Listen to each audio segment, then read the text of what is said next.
بسم اللہ الرحمن الرحیم۔ السلام علیکم معزز دوستو، یزید کی تخت نشینی کے بعد اس کے لیے سب سے اہم اور بڑا مسئلہ حضرت عبداللہ بن عمر، حضرت امام حسین اور حضرت عبداللہ بن زبیر کی بیعت کا تھا، کیونکہ ان حضرات نے یزید کی ولی عہدی کو قبول نہیں کیا تھا۔ مزید یہ کہ امت مسلمہ میں یہ ایسی بلند پایہ شخصیتیں تھیں کہ جن سے یزید کو یہ اندیشہ تھا کہ کہیں ان میں سے کوئی خلافت کا دعویٰ نہ کر دے۔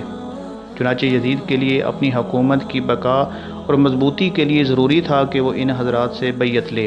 اس لیے تخت نشین ہوتے ہی یزید نے مدینہ کے گورنر ولید بن عقبہ کو حضرت امیر معاویہ کی وفات کی خبر بھیجی اور ساتھ ہی یہ حکم نامہ بھی بھیجا کہ حضرت امام حسین، حضرت عبداللہ بن عمر اور حضرت عبداللہ بن زبیر سے میرے حق میں بیعت لو۔ جب تک وہ میری بیعت نہ کریں انہیں ہرگز مت چھوڑنا۔ چنانچہ مدینہ کے گورنر ولید بن عقبہ نے حضرت امام حسین کو بلایا اور ان سے یزید کے حق میں بیعت کے لیے کہا۔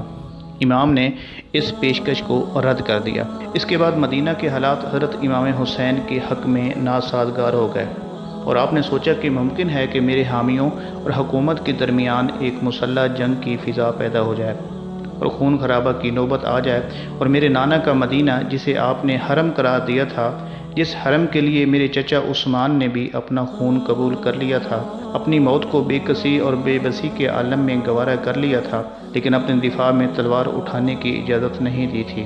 میں نہیں چاہتا کہ وہ مقدس سرزمین میرے خون سے رنگین ہو جائے۔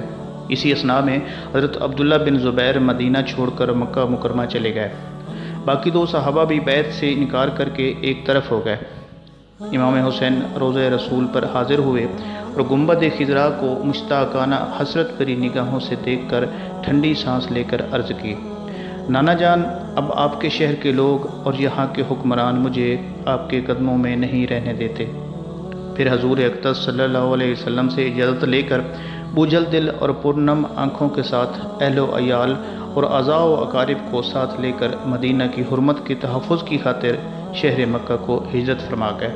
وہاں پہنچے تو عبداللہ بن زبیر بھی اپنے کئی حامیوں کو تیار کر چکے تھے۔ یزید کو جب عبداللہ بن زبیر کے مکہ پہنچنے کی خبر ہوئی تو اس نے اپنا لشکر بھیجا اور سپہ سالار کو حکم دیا کہ مکہ کا محاصرہ کر لیا جائے۔ عبداللہ بن زبیر کو فتح ہوئی، لیکن امام حسین اس معرکے میں حرم کعبہ کے پیش نظر پھر بھی شریک نہ ہوئے، الگ تھلگ رہے۔ کوفہ شہر کے باسیوں کو یہ اطلاع مل چکی تھی کہ امام حسین نے یزید کی بیعت سے انکار کر دیا ہے، اور یہ بھی معلوم تھا کہ عبداللہ بن زبیر، عبد الرحمن بن ابی بکر اور عبداللہ بن عمر نے بھی انکار کر دیا ہے۔ انہیں یہ اطلاع بھی ہو چکی تھی کہ مکہ کا پہلا معرکہ عبداللہ بن زبیر نے سر کر لیا ہے اور یزیدی لشکر کو ناکامی کا منہ دیکھنا پڑا ہے۔ اس سے کوفیوں کے حوصلے بلند ہو گئے، چنانچہ انہوں نے کوفہ میں ایک گھر میں ایک میٹنگ طلب کی۔ انہوں نے اس میٹنگ میں یہ فیصلہ کیا کہ حالات سازگار ہیں، معاویہ کا انتقال ہو چکا ہے، یزید تخت نشین ہوا ہے، بڑے بڑے جلیل القدر لوگوں نے اس کی بیعت سے انکار کر دیا ہے، لوہا گرم ہے، اس موقع سے فائدہ اٹھایا جائے، سیدنا امام حسین کو کوفہ آنے کی دعوت دی جائے اور ہم ان کے ہاتھ پر بیعت کر لیں، اور اس طرح یزید جیسے فاسق و فاجر، شقی اور بدبخت انسان کی حکومت کا پٹا اپنے گلے سے اتار پھینکیں۔ بعض دیگر کوفیوں نے یہ کہا کہ دیکھ لو، کہیں ایسا نہ ہو ہم لوگ امام حسین سے بے وفائی کر بیٹھیں۔ اگر ثابت قدمی اور استقامت کے ساتھ ان کا ساتھ دے سکتے ہو تو پھر اس امر کی دعوت دے دو، اور اگر تمہیں اندیشہ ہو کہ جابر حکومت کے سامنے نہیں ٹھہر سکو گے اور ان سے جفا کرنے پر مجبور ہو جاؤ گے تو انہیں تکلیف نہ دو۔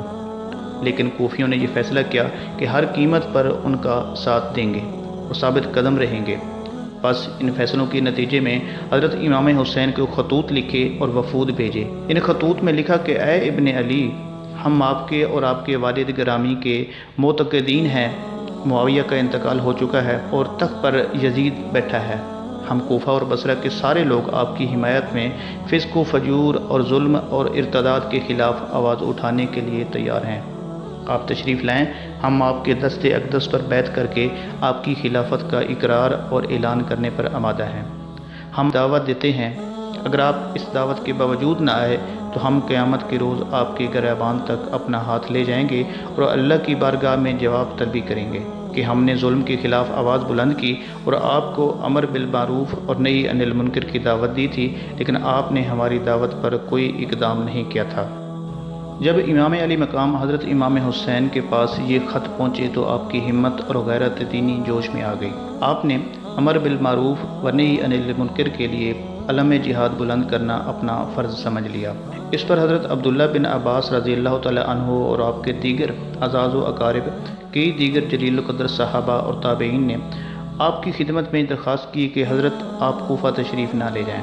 کوفہ کے لوگ بڑے بے وفا ہیں، جفاکار ہیں، انہوں نے آپ کے ابا حضور سے بے وفائی کی تھی، انہیں غربت، پردیس اور قسم پرسی کی حالت میں شہادت کے انجام تک پہنچایا تھا، اور پھر یہ لوگ وہ ہیں کہ یہ اپنے ظالم امیر کو تخت سے ہٹا کر دعوت نہیں دے رہے، اس کی پیروی کا کلاوہ بدستور ان کے گلے میں موجود ہے، ان کے سروں پر اس کی غلامی کا سایہ ہے، لیکن آپ کو بلا رہے ہیں۔ کہیں ایسا نہ ہو کہ آپ سے بے وفائی کر جائیں اور ظلم و ستم کے مرتکب ہوں۔ حضرت امام حسین رضی اللہ تعالی عنہ نے یہ سب کچھ سنا، لیکن فرمایا کہ اب مجھ پر امر بالمعروف اور نہی عن المنکر اور دعوت حق کی خاطر علم جہاد بلند کرنا فرض ہو چکا ہے۔ وہ لوگ جفاکار ہوں یا بے وفا، مجھے ان کی بے وفائی سے کوئی سروکار نہیں۔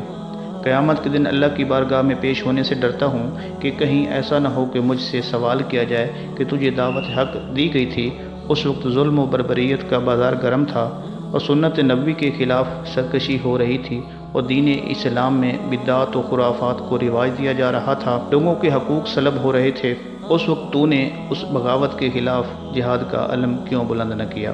اس وقت میں کیا جواب دوں گا؟ البتہ یہ مناسب ہے کہ جانے سے پہلے اپنے چچا زاد مسلم بن عقیل کو حالات کا جائزہ لینے کے لیے بھیج دیتا ہوں۔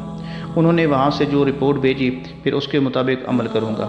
چنانچہ آپ نے حضرت مسلم بن عقیل کو کوفہ سفارت کے خیال سے بھیجا اور فرمایا کہ اے میرے بھائی مسلم، کوفہ جا کر حالات کا جائزہ لو اور وہاں کے حالات کا جائزہ لے کر مجھے مشورہ دو اور مجھے خط لکھو کہ آیا ان حالات میں میرا وہاں جانا مناسب ہے یا نہیں، لوگ یزید کی بیعت توڑنے اور میری بیعت کرنے کے لیے تیار ہیں یا نہیں۔ اس وقت کوفہ کا گورنر نعمان بن بشیر تھا۔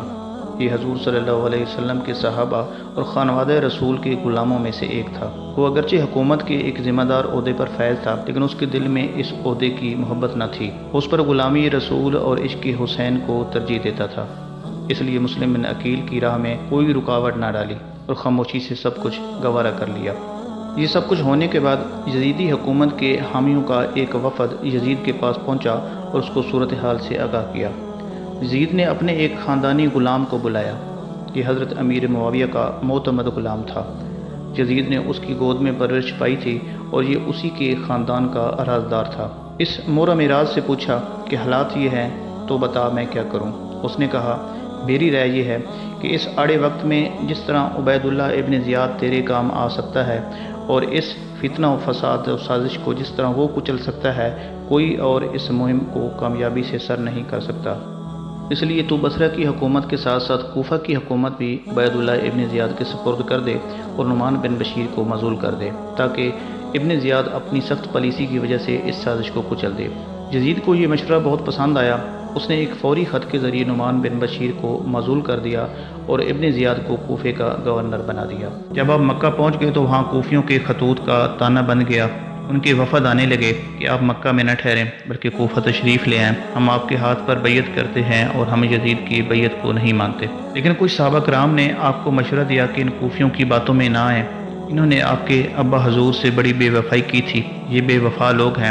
چنانچہ امام علی مقام نے اپنے بھائی مسلم بن عقیل کو کوفہ بھیجا اور کہا کہ وہاں کے حالات و واقعات کا جائزہ لیں۔ آپ کے حکم کے مطابق حضرت مسلم بن عقیل اپنے کچھ ساتھیوں اور اپنے 2 بیٹوں کو ساتھ لے کر کوفہ روانہ ہو گئے۔ جب کوفہ پہنچے تو کوفیوں نے آپ کا شاندار استقبال کیا، جوک در جوک آپ کے ہاتھ پر بیعت کرنے لگے اور پہلے ہی دن 12,000 افراد نے حضرت مسلم بن عقیل کے ہاتھ پر امام حسین کی طرف سے بیعت کر لی۔ آپ نے پہلے دن لوگوں کا شوق عقیدت، محبت، جوش اور ولولہ دیکھ کر امام حسین کو خط لکھ دیا کہ بھائی حسین، حالات دعوت حق کے لیے سازگار ہیں، 12,000 افراد پہلے ہی دن میرے ہاتھ پر بیعت کر چکے ہیں اور 1,00,000 افراد مزید بیعت کرنے کے لیے تیار ہیں، آپ بلا جھجک تشریف لے آئیں۔ یہ خط امام حسین کو ملا اور آپ کوفہ روانگی کی تیاریوں میں مصروف ہو گئے۔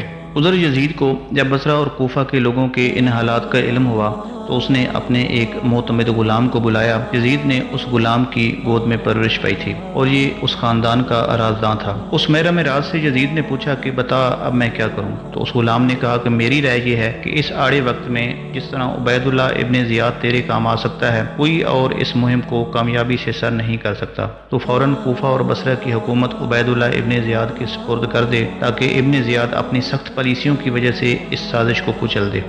جس دن بصرہ میں ابن زیاد کو یزید کا یہ حکم نامہ ملا، اسی دن وہ کوفہ کی طرف روانہ ہو گیا۔ جب وہ کوفہ پہنچا تو اس کے پاس 500 آدمیوں کا ایک لشکر تھا۔ قادسیہ کے مقام پر باقی لوگوں کو چھوڑ کر 100 افراد کو ساتھ لیا، اپنا لباس اتار کر حجازی لباس پہنا، چہرہ کپڑے میں چھپا لیا تاکہ لوگوں کو مغالطہ ہو کہ امام حسین آ گئے ہیں۔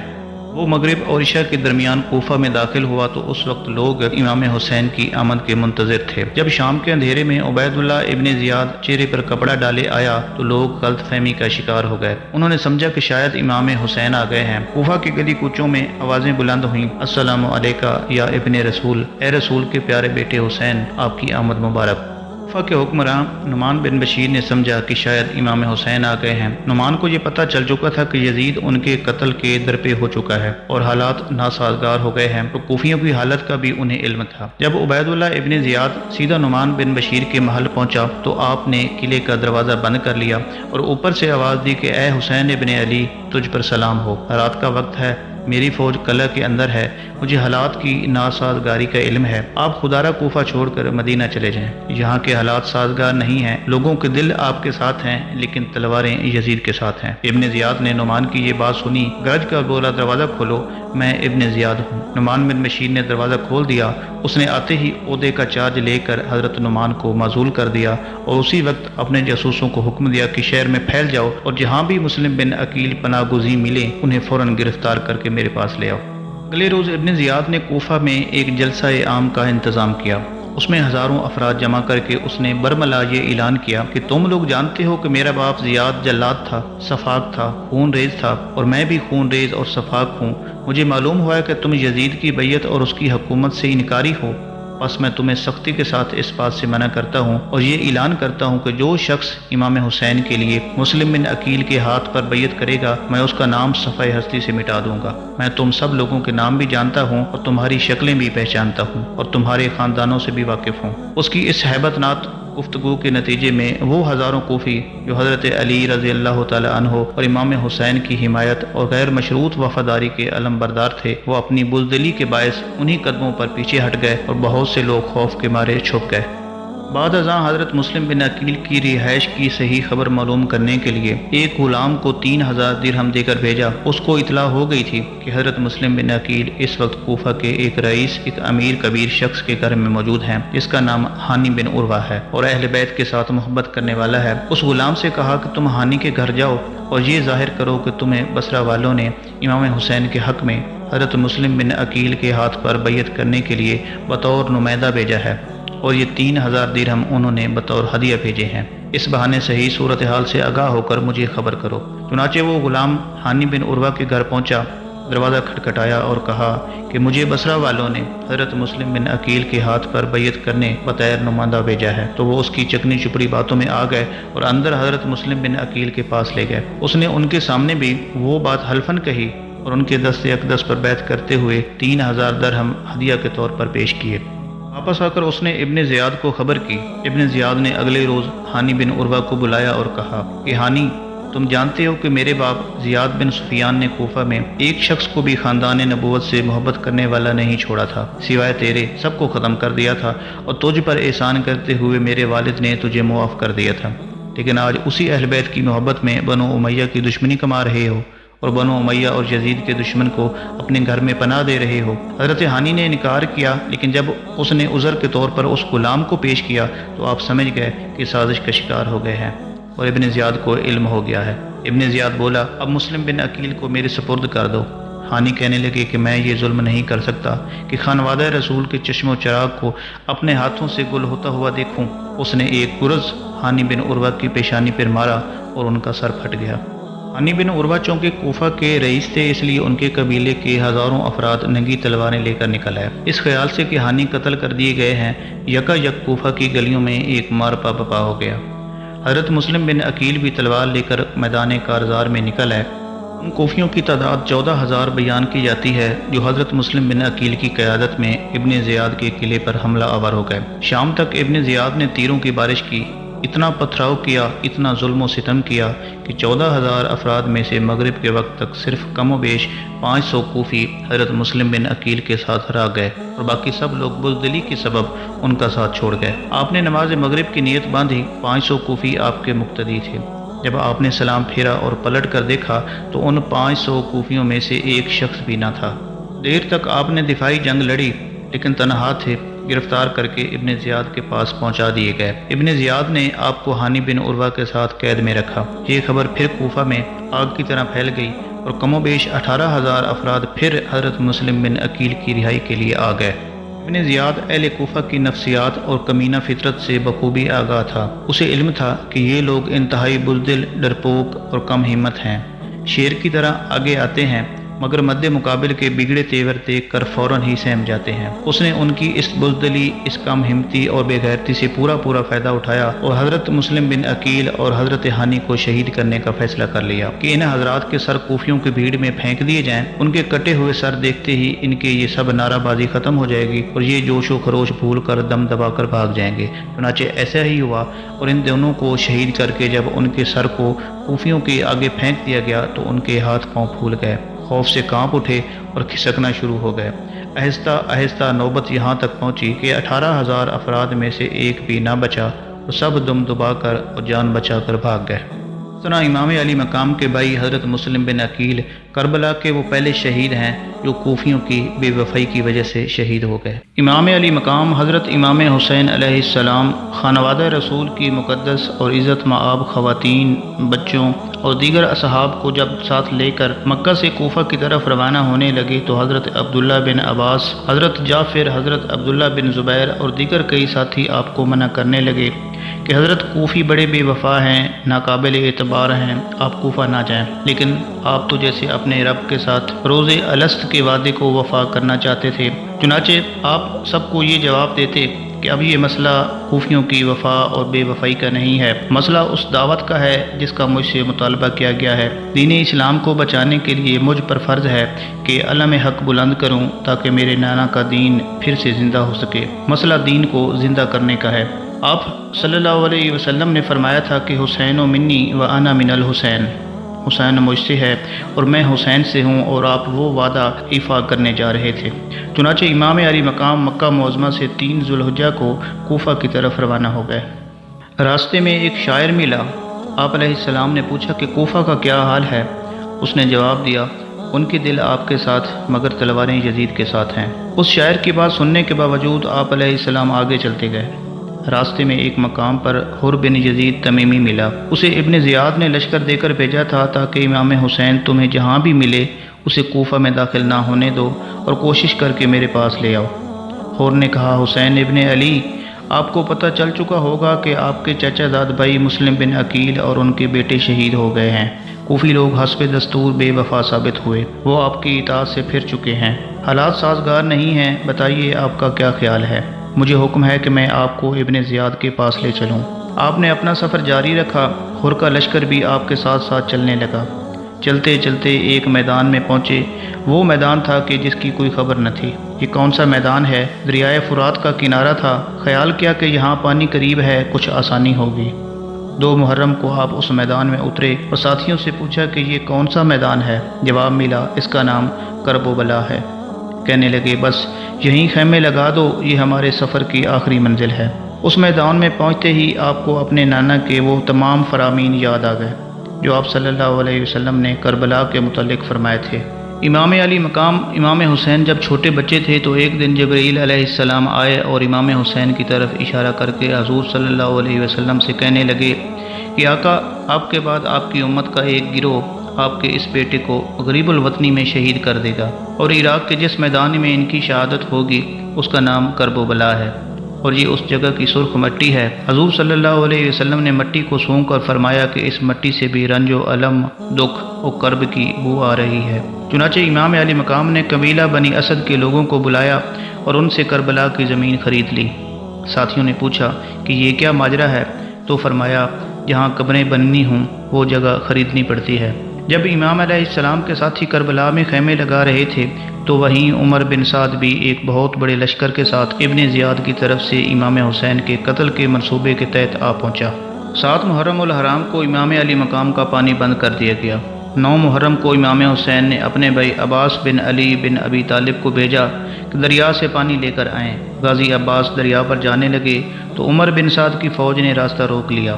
آپ دشمنوں کو جہنم واصل کرتے ہوئے دریا پر پہنچ گئے۔ دریا پر پہنچے تو چلو میں پانی بھرا اور سوچا کہ تھوڑا سا پی لوں، پھر اس خیال سے پانی نہ پیا کہ جب تک اہل بیت کے بچے پانی نہیں پی لیتے میں پانی کیسے پی سکتا ہوں۔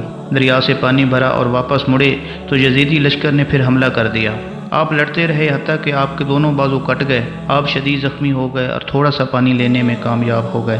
اسی روز شمر ذی الجوشن بھی فوج کا ایک دستہ لے کر عمر بن سعد کے ساتھ کربلا میں آ ملا۔ 9 محرم الحرام کی شب عاشور کی رات امام علی مقام تھکے ماندے جسم کے ساتھ اپنے خیمے کے سامنے میدان کربلا کی ریت پر تشریف فرما ہیں۔ اپنی تلوار سے ٹیک لگا رکھی ہے کہ آپ کو اونگ آ گئی۔ ادھر ابن سعد اور یزیدی فوج حملہ کی تیاری کر کے اہل بیت کے خیموں کے قریب پہنچ گئی۔ امام علی مقام نے حضرت عباس کے ذریعے یزیدی لشکر سے ایک شب کی مہلت مانگی کہ اللہ کی عبادت کر سکیں۔ رات کو امام علی مقام نے اپنے رفقا کو جمع کیا اور فرمایا، کل دشمن سے مقابلے کا دن ہے، میں تمہیں اجازت دیتا ہوں کہ تم لوگ اپنے گھروں کو واپس چلے جاؤ، میں کسی سے کوئی گلہ نہیں کروں گا، یزیدیوں کو صرف میری گردن کی ضرورت ہے، تم اپنی جانیں بچاؤ اور واپس چلے جاؤ۔ حضرت امام حسین کے جانثاروں اور شہزادوں نے عرض کی، ہماری گردنیں آپ کے قدموں پر قربان، ہم ہرگز آپ کو تنہا نہیں چھوڑیں گے۔ چنانچہ ساری رات خیموں سے عبادت کی آوازیں آتی رہیں۔ یوم عاشور 10 محرم الحرام کا دن آیا۔ فجر کی نماز امام حسین کی اقتداء میں ادا کی گئی۔